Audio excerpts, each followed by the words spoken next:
Alright, so all that's left for us to talk about is the main event of the evening. Jeff Hardy, 5 days after winning the World Heavyweight title, defending that title against John Morrison. This is good because John Morrison should be a world title contender, and also because the world title, and all titles really, don't get defended often enough as far as I'm concerned. When this match was going to start, I thought it should be really good, but I was curious as to whether or not I thought Hardy could really keep up with Morrison. Morrison executes quite a lot of complicated offense, and executes it not flawlessly, but quite well. And Hardy is really quite sloppy. I don't dislike Jeff Hardy. I think I like him more than Callum does, but he's nothing special as far as I can see. And this match was good. It was entertaining. A lot of people have suggested that this was some kind of classic. As far as I could see, this was the worst match that John Morrison has wrestled in, worst singles match that John Morrison has wrestled in since he stopped tagging with The Miz, and his push started. This was probably the weakest match he's been in, but you know, people liked it, and it wasn't bad at all. Morrison got a decent pop, which I liked, and I like that on SmackDown world title matches are happening with such a low combined weight. It's great. People don't have to be absolutely fucking enormous to get somewhere on SmackDown. There's a point, the nice offense starts early. Morrison's leg gets caught by Hardy, and instead of going for an enziguri, hits a nice alternative by pulling his foot back down and doing an overhead kick. Apart from that, the start of the match wasn't hugely exciting. There's some stuff on the mat. Hardy goes for that in between the legs leg drop thing that he does, and Morrison counters it and catapults Hardy out the ring, which is something you don't see very often. Morrison goes for a springboard, but Hardy moves. But then Morrison hits a really vicious kick to the face and a springboard moonsault, which was nice. Then Morrison goes for a jackknife cover, which was botched, entirely botched. He didn't manage to hook the legs. I don't know who was responsible for botching that, to be honest. Morrison goes for Starship Pain, which Hardy avoids, and Morrison lands on his feet, but gets hit by the Whisper in the Wind. Hardy hits a second rope leg drop, but doesn't get the victory. Morrison hits a very, very nice sort of STO into a backbreaker, which was cool, and then a really great side Russian leg sweep, and then does something which I wanted to see someone do for absolutely ages, hits a standing shooting star press, which, you know, I've debated this with Callum. Callum thinks that Morrison's a little imprecise for his liking. I see what he means. This was a little off kilter, but I enjoyed it. I perhaps think that expecting someone to hit an absolutely perfect standing shooting star press might be asking a little too much. I don't know. As far as I can see, Morrison's offense is streets ahead of anyone else in WWE right now. Streets ahead. But this match was very much, you would move from the sublime to the crap. We had a very sloppy segment next up, where both men were on the corner, and they both end up over the ropes on the floor outside as they go to commercial, but the momentum just died at this point, briefly, and it wasn't good. It was sloppy, and I kind of thought, oh god, like, you know, this looks so fake. Then they're on the outside, and there's a nice section where Hardy has Morrison up against the barrier and then uses the stairs to hit a poetry in motion, which I liked. Then they're back in the ring, and Morrison counters the twist of fate, and Hardy misses the Whisper in the Wind. This was another point I'd like to make about this match, because this match goes on for quite a while. Morrison keeps hitting fresh, different offense, and Hardy pretty much runs out of moves. I'm not being overly critical on Hardy, but he's not got the most expansive... Well, most wrestlers don't have a hugely expansive array of moves they use. Morrison has a wide variety of different things that he does, and that can make matches like this, you know, of this length, much more exciting, as far as I'm concerned, obviously.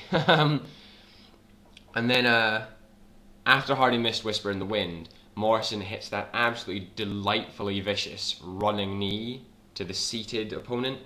Oh, Morrison's stiff, hard strikes are unrivaled at the moment. It was beautiful. He goes for the chuck kick on Hardy, which Hardy avoids, which is just as well because Hardy was absolutely nowhere near in the right position to sell the chuck kick. He was like at least a couple of feet off of where he was supposed to be standing, which annoyed me. Then Morrison connects with that absolutely beautiful leaping calf kick that he does. Hardy then gets split-legged on the top rope, and Morrison hits the chuck kick while Hardy's on the top rope, which was a beautiful sequence, I thought.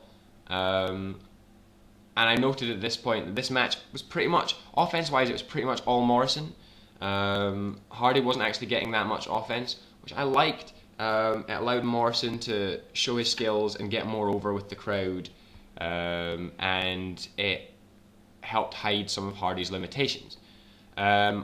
Morrison goes for the Moonlight Drive, which Hardy counters into his front facebuster suplex thing, which is nice, and then hits the Swanton Bomb, but it takes absolutely ages to make a cover, and Morrison kicks out, which was great. They're really pushing Morrison if they're going to let him kick out after a Swanton. I thought that was really good.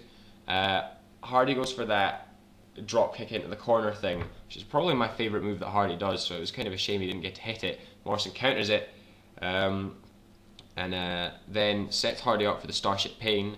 Hardy lifts his knees when Morrison hits the Starship Pain, so Morrison is countered, and then Hardy hits a Twist of Fate and then a Swanton Bomb for the win.